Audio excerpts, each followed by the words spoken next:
வீடு முழுவதும் வித்தியாசமான அமைதி. யாரும் எவரோடும் பேசிக்கொள்ளவில்லை. விசாலாட்சி மட்டும் முகத்தில் திருப்தியோடு சுற்றி கொண்டிருந்தாள். நான் அப்பவே சொன்னேன், ரத்தம் ரத்தத்தோட தான் சேரணும் என்று வாயுக்குள் முணுமுணுத்து கொண்டே வெற்றிலையை இடித்தாள். கார்த்திக் மட்டும் அந்த வீட்டில் கோபமாக சுற்றி கொண்டிருந்தான். ஒரு நாள் நான் வீட்டுல இல்ல, அதுக்குள்ள இந்த வீட்டுல என்னென்னவோ நடந்துருச்சு. நேத்து நீ சொன்னது உண்மையா? சுவாதி தலை குனிந்திருந்தாள். பேசு சுவாதி. அவன் குரல் கடினமாயிற்று. அப்பாக்காக தான் என்றாள்.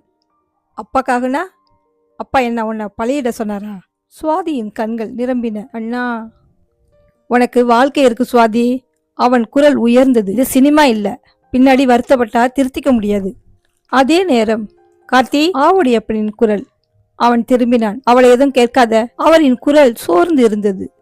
அவளே குழப்பத்தில் இருக்கா என்றார். கார்த்திக் பற்களை கடித்தான். அப்பா, இது கல்யாணம். இந்த கல்யாணம் நடந்தா மேலும் பல திருப்பங்களுடன் கூடிய இந்த கதையை தெரிந்து கொள்ள ஜாஸ்மின் நாவல்ஸை சப்ஸ்கிரைப் செய்யுங்கள்.